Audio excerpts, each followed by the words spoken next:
आज माघ पूर्णिमा का विशेष दिन है और आज के दिन देखा जा रहा है जहाँ पे प्रयागराज में करोड़ों श्रद्धालुओं का समागम हुआ है पुण्य स्नान के लिए।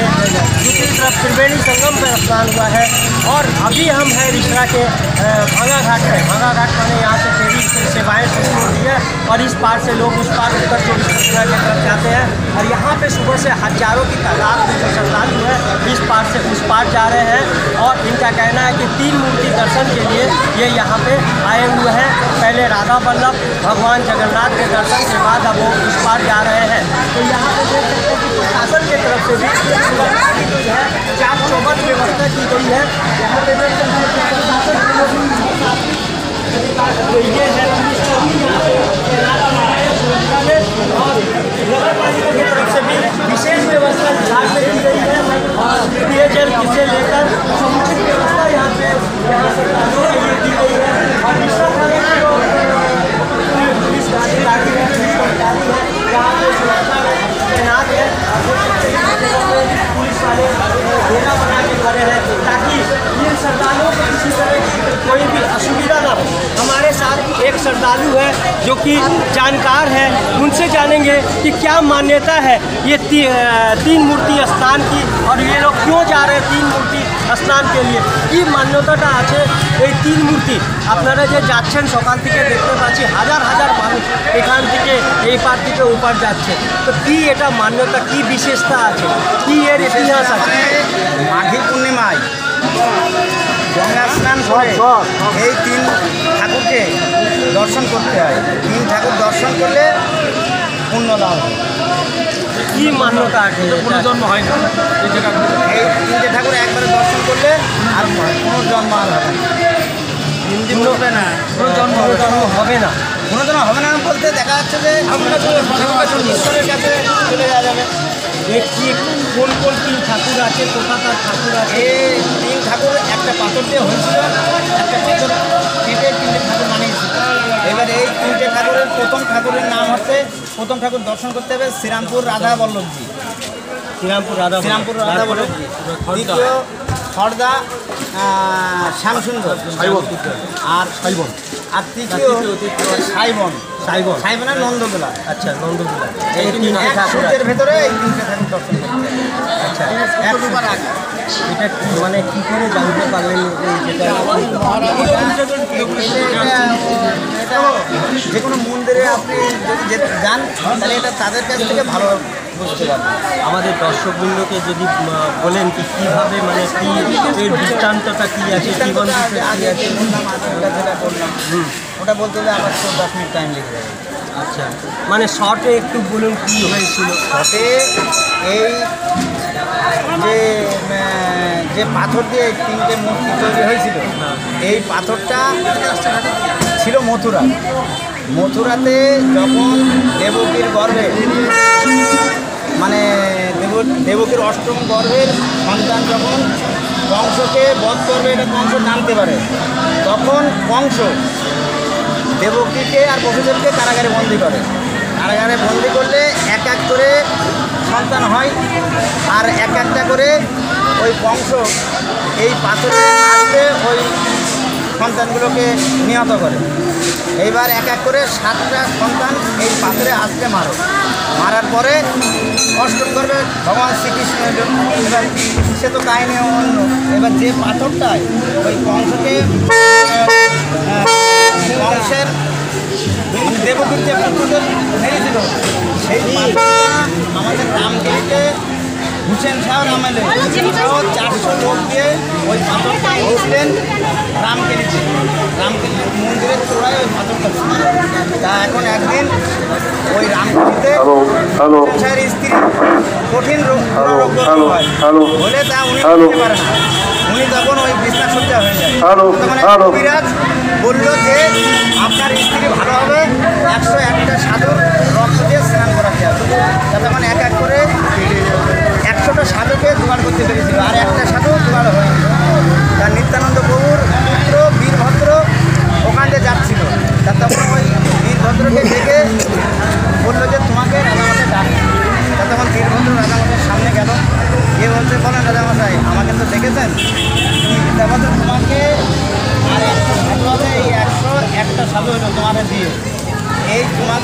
তোমাদের এই 101টা সাধুর বলি দিয়ে এই রক্ত দিয়ে ওনার স্ত্রীর স্নান করালেই স্ত্রী ভালো হয়ে যাবে।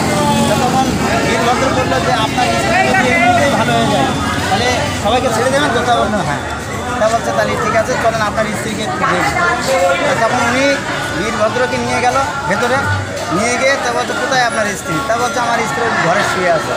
তা ওই স্ত্রীকে ডাকলো, বললো যে মা এদিকে আইতো।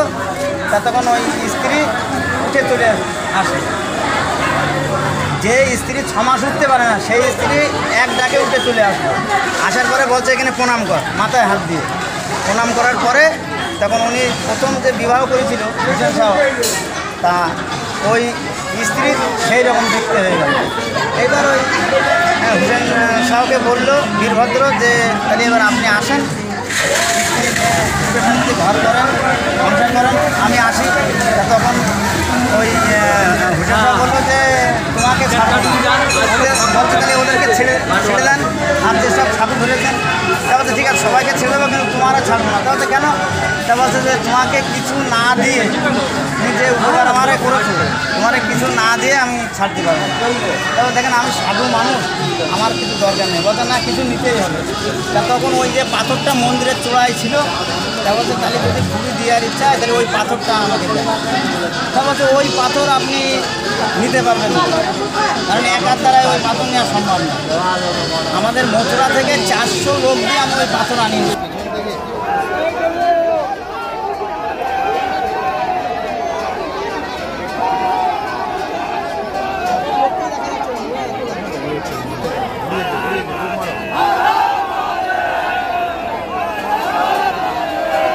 না হাত নাড়িও না, না দেবে দেবে দেবে হয়তো।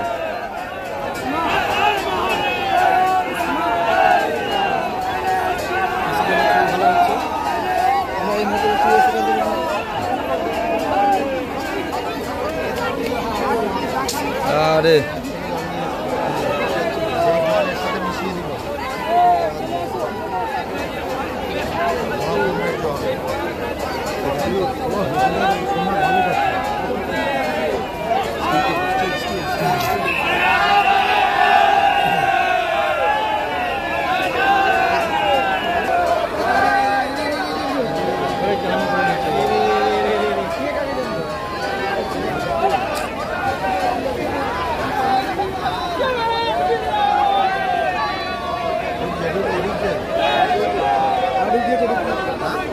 পাওয়া মুশকিল,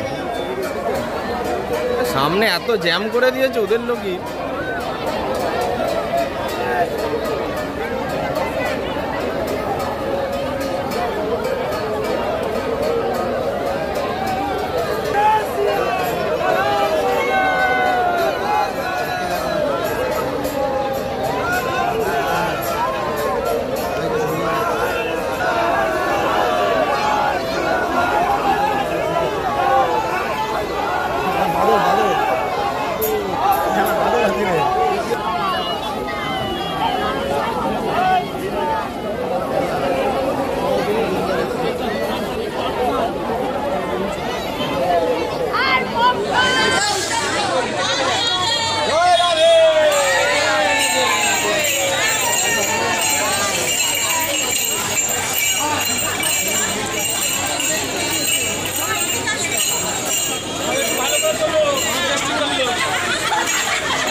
কি বলবেন, কোথায় যাচ্ছেন আপনারা? আমরা 3 ঠাকুর দর্শন করতে এসেছি। আচ্ছা, কোন কোন জায়গা? কোন কোন জায়গা? শ্রীরামপুরের রাধাবল্লভ, আর খড়দার শ্যামসুন্দর, আর সাইবন বারাসাতের নন্দদ্বীপ। 3টে ঠাকুর দর্শন। আজকে মাঘী পূর্ণিমা বিশেষ দিন দর্শন হচ্ছে। এই 3টে ঠাকুর যিনি রয়েছেন এই দিনেই প্রতিষ্ঠা হয়েছিল। শ্রী নিত্যানন্দ প্রভুর ছেলে, বড় ছেলে আজকে তিনি 3 ঠাকুর প্রতিষ্ঠা করেন। এই উদ্দেশ্যে আজকের সকল ভক্তবৃন্দ আজকে দর্শন করবেন। কি প্রার্থনা করবেন ঠাকুর থেকে? ঠাকুরের কাছে প্রার্থনা বলতে ভক্তদের তো মূলত প্রার্থনা আমার ভগবান ভালো থাকুক, আর কোনো কামনা করে না। সব থেকে বড় কামনা যেন ভগবান আমার যিনি ইষ্ট তিনি যেন সুখী থাকুন। আর বিশেষত দর্শন মানুষে করে কি ব্রজ পরিক্রমা সমতুল্য এই তিনটে ভগবান। কি নাম আপনার? আমার নাম সনৎ নাথ। রাধে রাধে।